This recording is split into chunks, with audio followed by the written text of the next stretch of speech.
Good morning, everyone. Good morning, everyone. Good morning. Hey,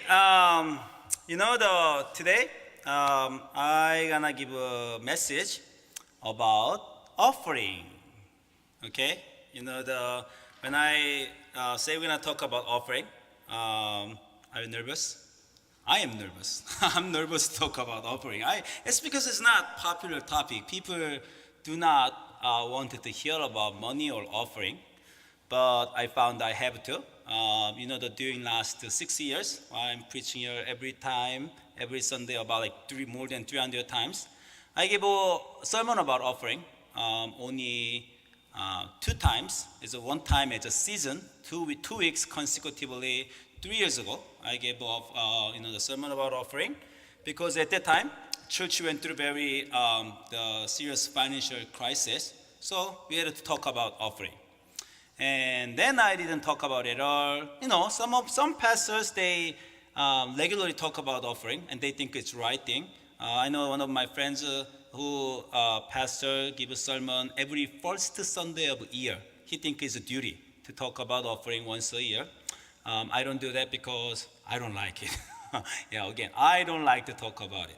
But again, now 3 years later, since last time, church is going through another financial difficulties. So almost I was pushed to talk about offering. And I wonder why during last 6 years, the small and big, but why always we go through financial difficulties? Answer is very simple. The small church, not just our church especially, but any small church members about 10 to 20 families, right? They definitely have a financial difficulty if they have one senior pastor, one full-time pastor, and 2 part-time staffs. If 10 to 20 families, that church always go through financial difficulties. So it's not anything new or strange. But at the same time, I don't want to say this is just typical difficulties and maybe the way that we want to go through difficulties, we think maybe in the future if we have 30 or 50 families in the church, then we're not going to have financial difficulties. And then maybe we'll say, God bless us so much, we are now in the financial difficulty anymore. But do you think that's really a blessing? The more people we have a church, so we don't have any financial difficulties? Or because we are the small number of a church and we go through financial difficulties, and through this difficulty, God wanted to transform us so we can be different. Is that the blessing? Right? There are difficulties in our life. Whenever things happen, we want God to come down, help us to solve the problem. But solving the problem is not always a solution for our life because our life will be okay, it will get better, but maybe will get better person. We now will be a true disciple of Jesus Christ when God just to solve the problem. So when there's a difficulties, suffering, pain, and trouble in our life, as far as we believe God is our Father and God is capable of making everything good, then all the difficulties and sufferings, these are our chance that God gave us to make us better, right? So with this mindset, let's talk about the offering. And again, it's not only you nervous and I'm nervous to talk about offering. And there's not many things I'm gonna talk about offering. So I didn't want to talk about offering. I didn't want to give a sermon about offering. But now this is a great chance for me too. That God, as a pastor, God now testing me that can you talk about offering? What do you have in your heart about offering? Right? So I had to think about it. Especially I want to talk about tithe. The Christian offering system, the 1/10 of your income you're supposed to give it to God. So we'll talk about that. Again, which is a very unpopular topic because people don't want the church to talk about money. But I don't want to talk about money, but I want to talk about gift of God and blessing in our heart today. Okay? First of all, again, tithing, give 1/10 of our income to God. It's in the Old Testament, it's in the many places in the Bible. But unfortunately, especially this country, not many people do that, right? When you went to Cuba, the church was poor, but it was reviving greatly. A pastor said most of their members give a tithe, even if they are very poor. But even if we are very rich, Because we are rich, we always have a more expense. We always financially tight. So people have a difficulty to give a offering, and especially they do the tithe. And when I have a research about tithing, internet, there's so many articles saying you don't have to give a tithe. That's not true Christian thing. There's many articles. So I was surprised, and I read them. I did some research, and many regions they said, if you give, church is too rich, they're not using the God's money for the poor people, or for the mission. That they just use the church money, in wrong way. There are some people criticize that don't give the offering to church, tithing, because the church using the wrong way. That kinds of excuse, I'm not that interested. If you think church is using, you give a tithe, you give an offering, but church is not using well, then you should come into church leadership, because door is wide open, and you need to work for church to use your money for God's way. So it's not an excuse that church is not using my offering well, so I don't have to give a tithe. But that's wrong, right? But some people say tithing, the thing that I was really challenged, they said tithing is Old Testament tradition. And it's in the law. One of the laws in the Old Testament. And in New Testament time, we don't keep the law, right? Because Jesus changed everything. We're not under the authority of the law again. We're not the influence of the law anymore. We are under God's grace and love. So Jesus freed us from offering, from the tithe duty. Then why you keep trying to go back to the Old Testament under the law? Why you do that? That was actually challenging me, because I was studying also Old Testament. I was thinking, is that right? Oh, that makes sense. Because some of the laws in the Old Testament, I break it, I don't have any problem. I eat pork, I eat even the blood soup. I don't keep a lot of Old Testament regulation, believing God freed me, right? And I have some interpretation about keeping the Sabbath. So I apply some flexibility to keeping the Old Testament rule. So I thought, maybe some people might apply some, interpretation about tithe, because that's the Old Testament rule, not New Testament rule. Not about love of God or righteousness of God, but about keeping the law, make you self-righteous. Some people wrote articles like that. So I thought, that's interesting. And actually I struggled. How should I respond to this kinds of a challenge? Tithing, offering. Oh, if it's true, then I'll be relieved too. I can save some money. Yeah, right? So I was, I want to know about that, right? Okay, so first of all, let's go to what Jesus said about tithing. There's only one time Jesus talked about tithing. There are not many places in the actually New Testament they talk about tithe, but Jesus talked about tithe one place, Matthew chapter 23, verse 23, and Luke chapter 11, verse 24. Most of these are identical verse. It's about tithe.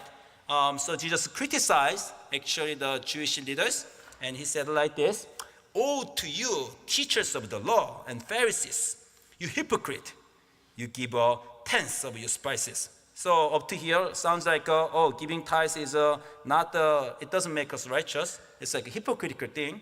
And Jesus said, you gave a tithe of your spices, mint, dill, and then cumin, but you have neglected the more important matters of the law: justice, mercy, and faithfulness.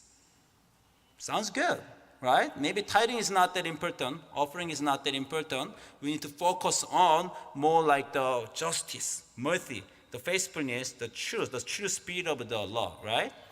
But at the same time, that passage, Jesus said very clearly, both of Matthew and Luke, you should have practiced the latter, justice, mercy, and faithfulness, without neglecting the former, without neglecting the tithe.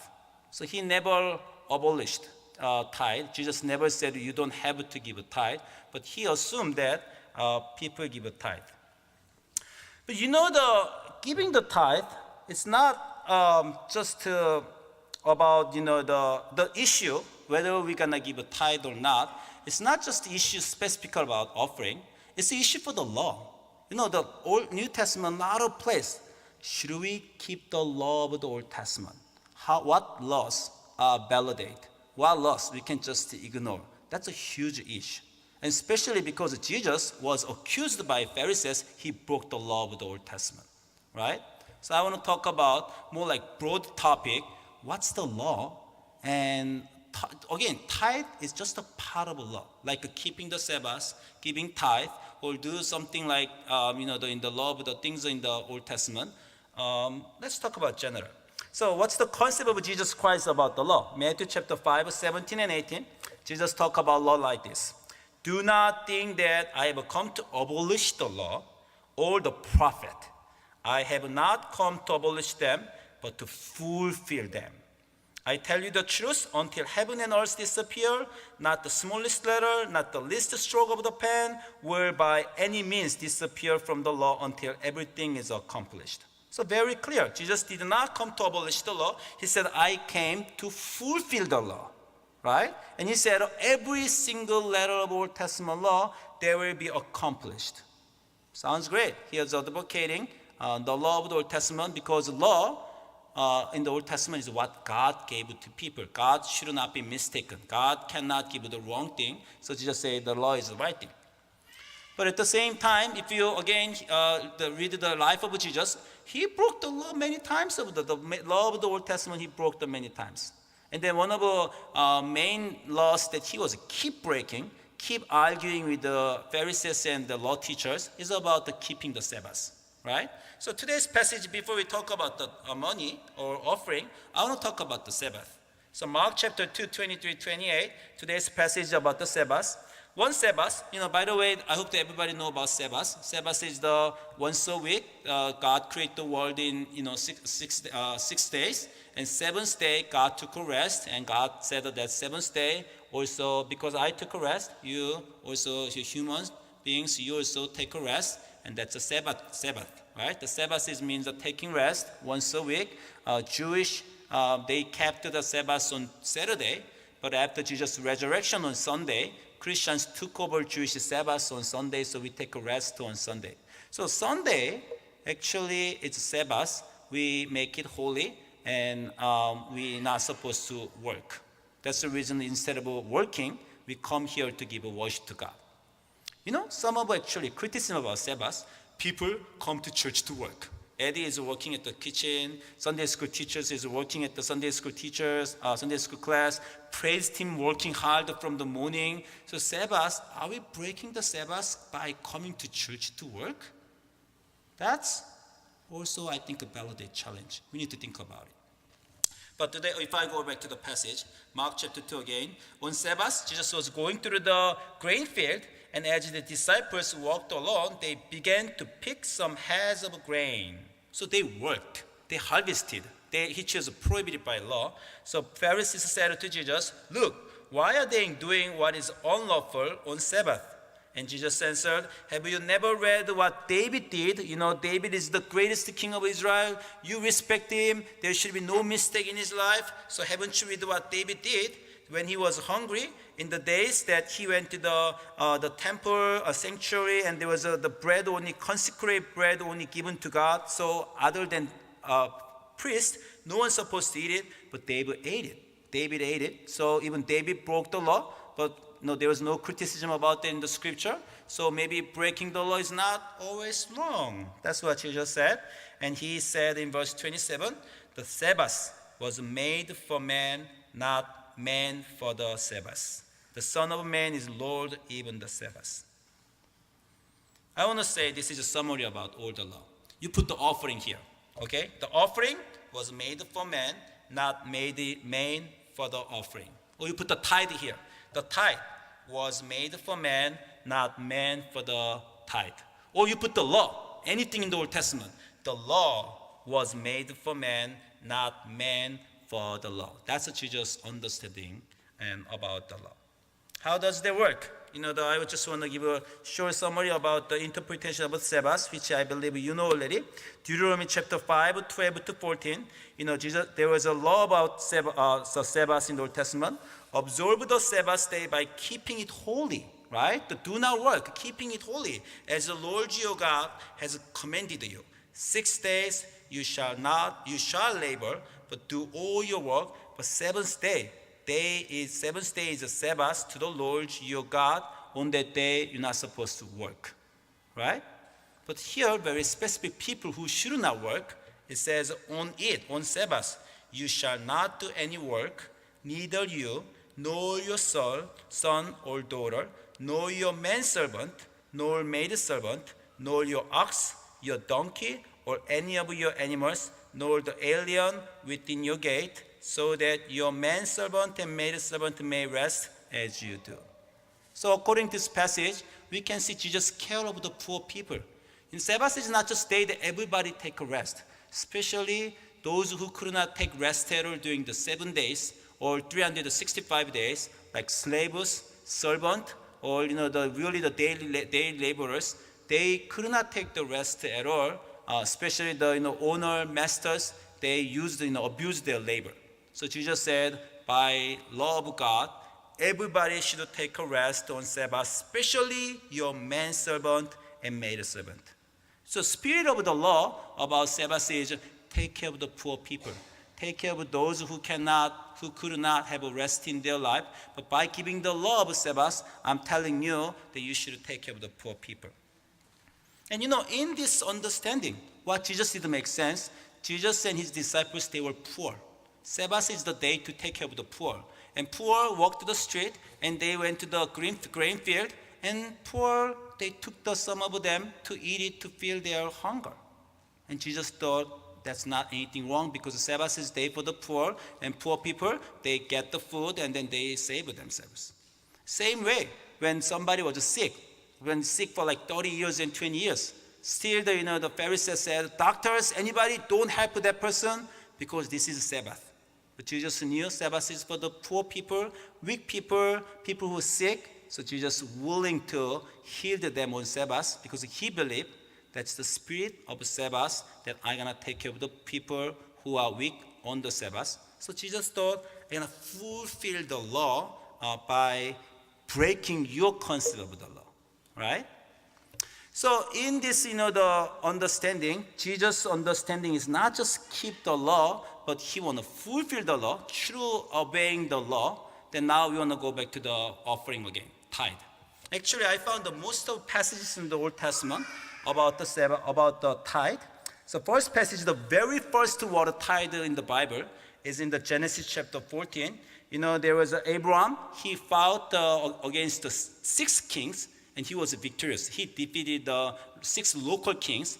And then the God's high priest, Melchizedek, this mystery person, he came to Abraham, and this God's high priest, Melchizedek, he blessed Abraham. And because Abraham received the blessing, Abraham gave him a tenth of everything. That was the first origin of tithing in the Bible in Genesis chapter 14. So why did Abraham gave tenths to this Melchizedek? Because he received the blessing from this king, high priest Melchizedek. The second passage, Genesis chapter 28, about Jacob. Jacob left his home. He was about to go into desert, and there was no guarantee he could survive the next day, right? So before his journey of a desert journey, Jacob made a vow, God, if you will be with me, will watch over me on this journey I'm taking, and will give me food to eat, and clothes to wear, so I return safely to my father's house, then you will be my God, and then I will give you a tenth. So Jacob said, I will give you a tenth, I will give you a tithe, because you will give me the clothes to wear, you will give me the food, you will give me safety. So for giving thanks for the safety, Jacob decided to give tenth, right? So two ancient cases in Genesis, Abraham, because he received the blessing, he decided to give a tithe. And then Jacob, because he received the protection and safety, he decided to give a tithe. And now we go back to the law of the Old Testament, the Exodus, Leviticus, Numbers, and Deuteronomy. And especially Numbers, there's a rule of tithes. Numbers chapter 18, 21. God gave the order, I gave it to the Levite, all the tithe in Israel. So Israel was giving the tithes. Now God said, how am I going to use your tithes? I will give the Levite all the tithes in Israel as their inheritance in return for the work they do while serving at the tent of meeting. From now on, the Israelite must not go near the tent of meeting, nor they will bear the consequences of their sin and will die.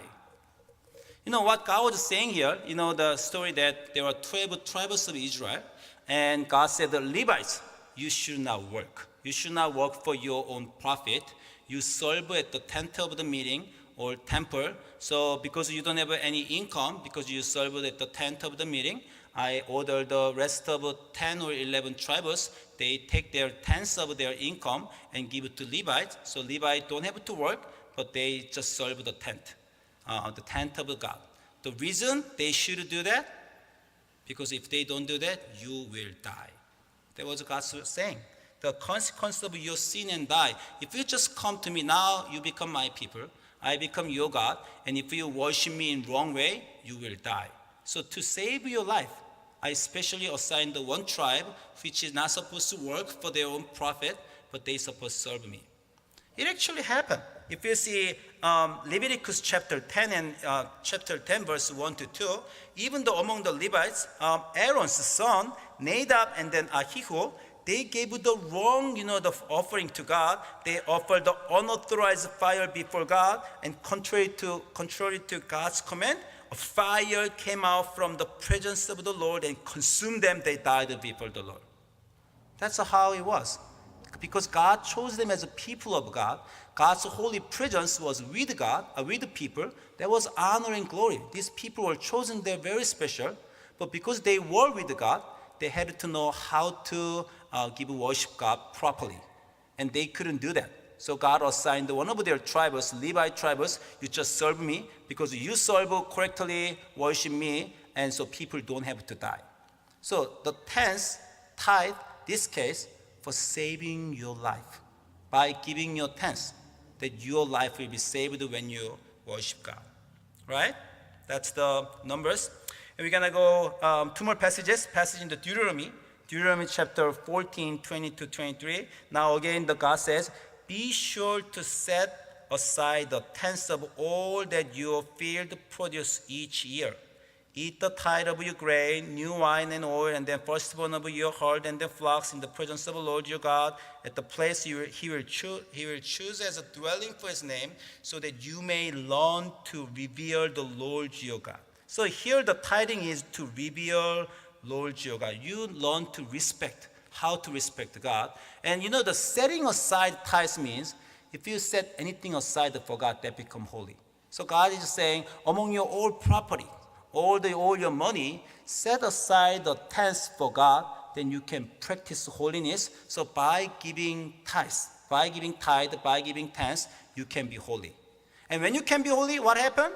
The next verse, Deuteronomy chapter 14, 29, God says like this, because you respect me, you set aside the tenth of your income. What I will do with this tenth of income, again, the same thing. God says, Deuteronomy 14:29, so that the Levites who have no allotment or inheritance of their own, and the aliens, and the fatherless, and the widows who live in your town may come and eat and be satisfied with your tithe.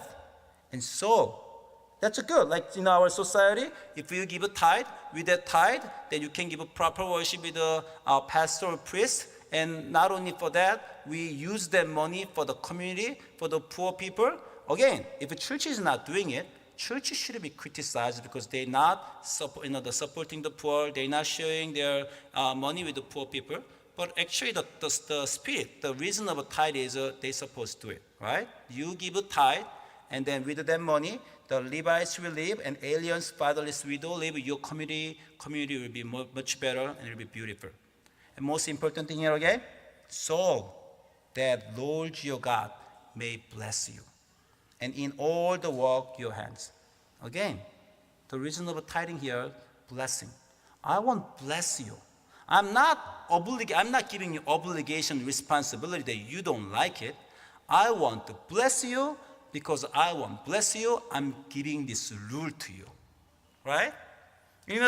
One of the most the famous passage about tithing is the next one, the last passage in the Old Testament, Malachi, the last book of Old Testament, Malachi chapter 3:10. God says like this: bring the whole tithe into the storehouse, that there may be food in my house, and test me in this. In Old Testament, God never said test me. God tests human beings. But first, only this time, God says, test me. You test me. You test me if I do that or not. Test me in this, says the Lord Almighty, and then see if I will not throw open the floodgates of heaven and pour out so much blessing that you will not have room enough for it. By giving you tithe, you're not going to get poorer. I will pour out the blessing to you so you will have no room to store it. You'll be rich. And test me if this is true or not. God says test him. So have you ever tested God by giving your tithe? You know, when I was young, I mean 20s, 30s, or even maybe when I become a pastor, I think first time, I don't think I was giving full tithe. I was just giving some part of a tithe in my interpretation.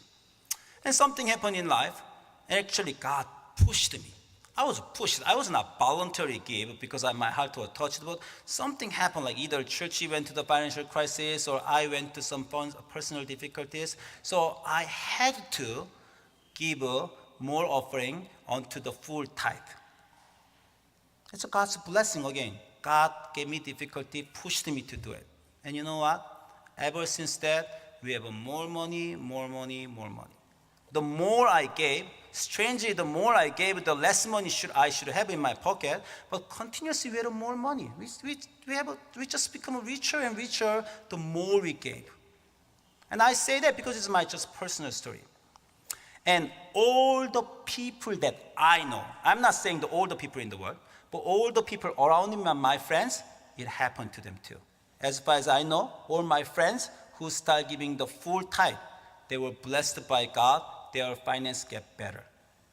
And you know, even that, after I giving the tithe, sometimes I miss for the tithe for some special income. God always collected it. He mysteriously collected it by car accident, extra insurance fee, or something happened in my life. And then that amount was exactly that $500 that you really collecting it by this, because the exact amount that I supposed to give that I didn't give before. And God collected it to a certain way. Either your students, extra school fee, or their college, or, how easy God to collect the money from you. If you just get to buy the house, right? If you go to buy a house, just like $10,000 more expensive, less, you can save $10,000, you can spend $10,000, that's easy, right?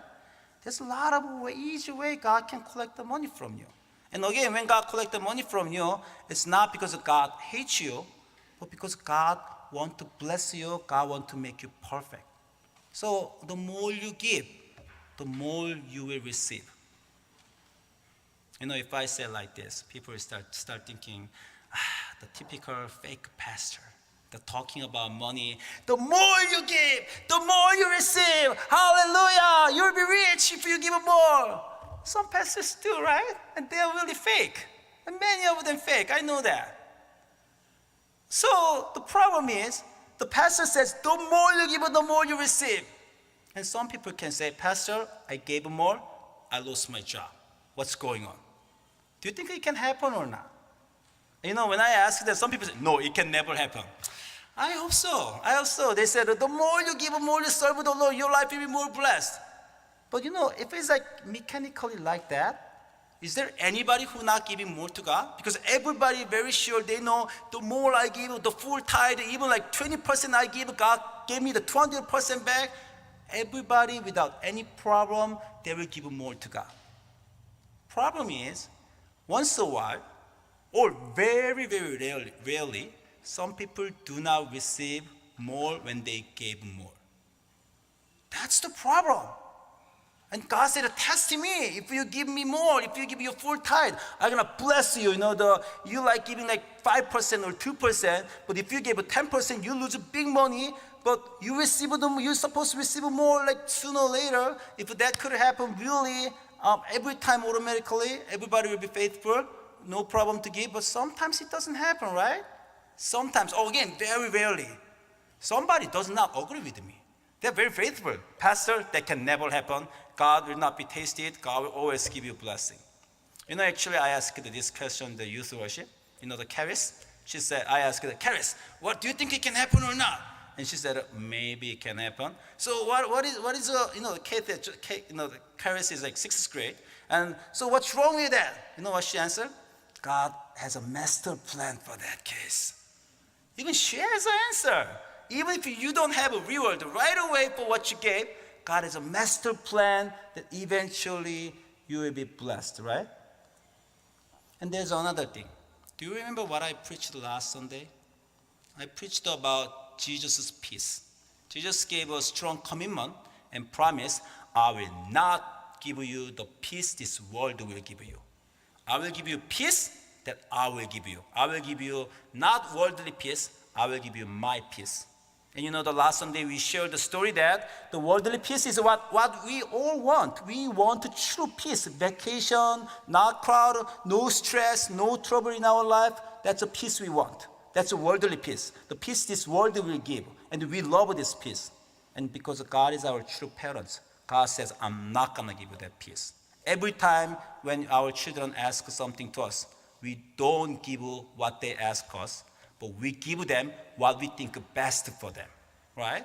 That's what he shared. Jesus is not going to give what we ask for, but he will give what's the best thing for us. That's Jesus' peace. That's God's commitment. So sometimes you will receive more from God, but it might not be monetary blessing always. It might not be the double. You doubled your offering, but maybe your income might not be doubled.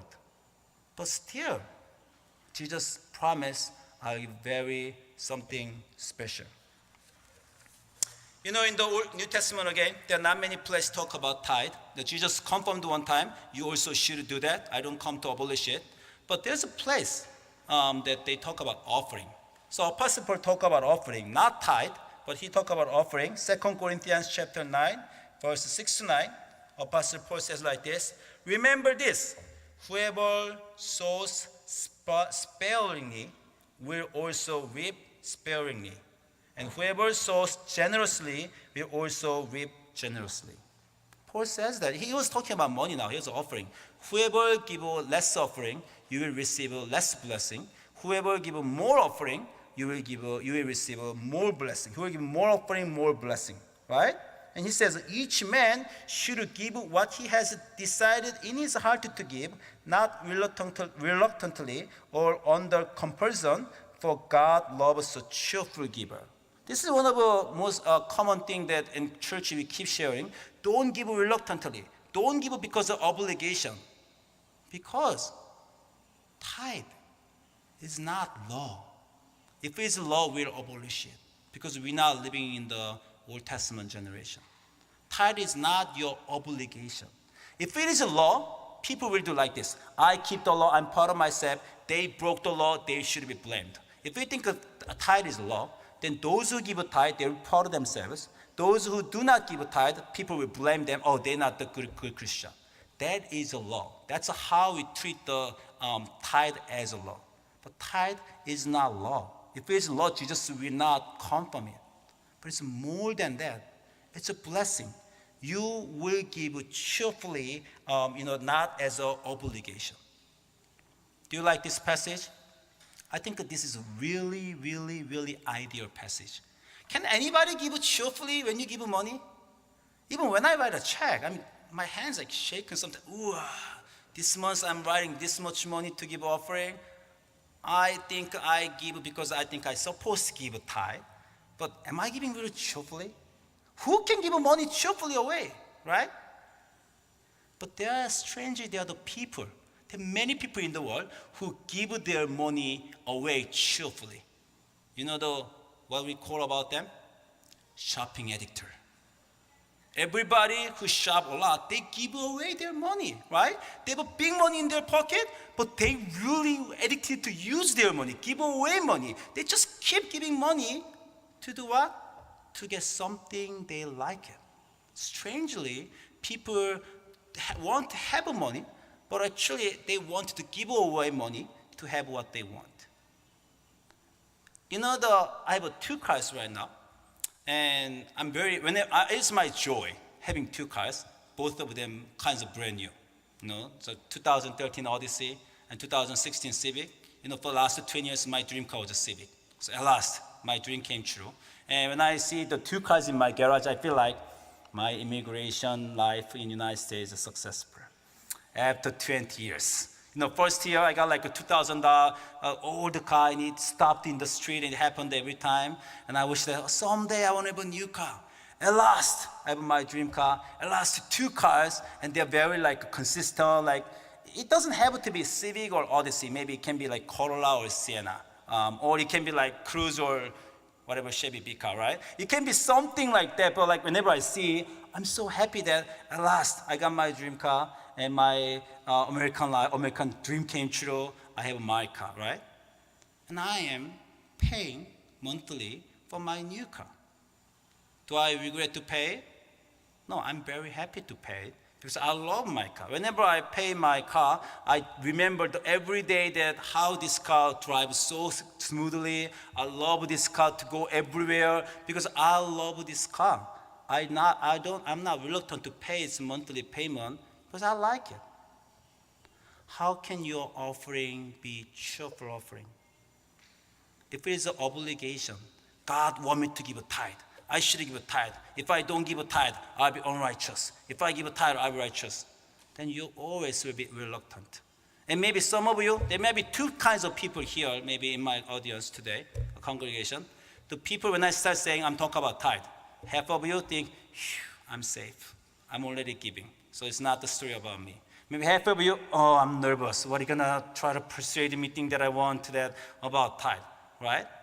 If you think tithe as your obligation, you will think like this.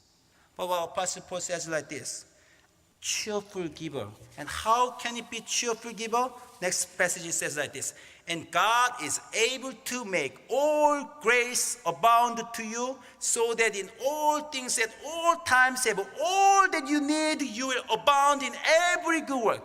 Do you see how much he's emphasizing? Every you need, you will be received abundantly. Because you give offering to God. And the reason that God wants to hear with offering, because God wants to pour the blessing on you, and not as an obligation, but if you give some, I will pour you, I want to bless you. And it says like this, it is written, he has scattered abroad his gift to the poor. The one who gives money away, offering for the poor or for the really poor, his righteousness endures forever. What's the true gift you can receive by giving the offering? Your righteousness will endure forever. If you give offering, it's not you paying tax. It's not just fulfilling your obligation. By you giving, if you give money, because of the money, you will be blessed. It's just like, if you know that if I bring this much, I'll get the double, then how much will you bring? Wouldn't you bring everything you have because you want to get double? That's what Paul says, cheerfully giver. Give it cheerfully because you're so happy by knowing if I give some, God will make it great. It may come back as your monetary reward, or it can be the righteousness, the crown of righteousness which can endure forever. Or it can make your community better. Think about what happened with your money at the church. Right? You bring the money. You have a worship with the money. We have a praise team. We have a fellowship. Our children growing beautifully here. They go to mission trip. We give a special mission offering to the Cuba church who needed to build their own building. And we take care of the neighboring children. These are all great things happen because of your offering. Your offering is not wasting or just tax disappear.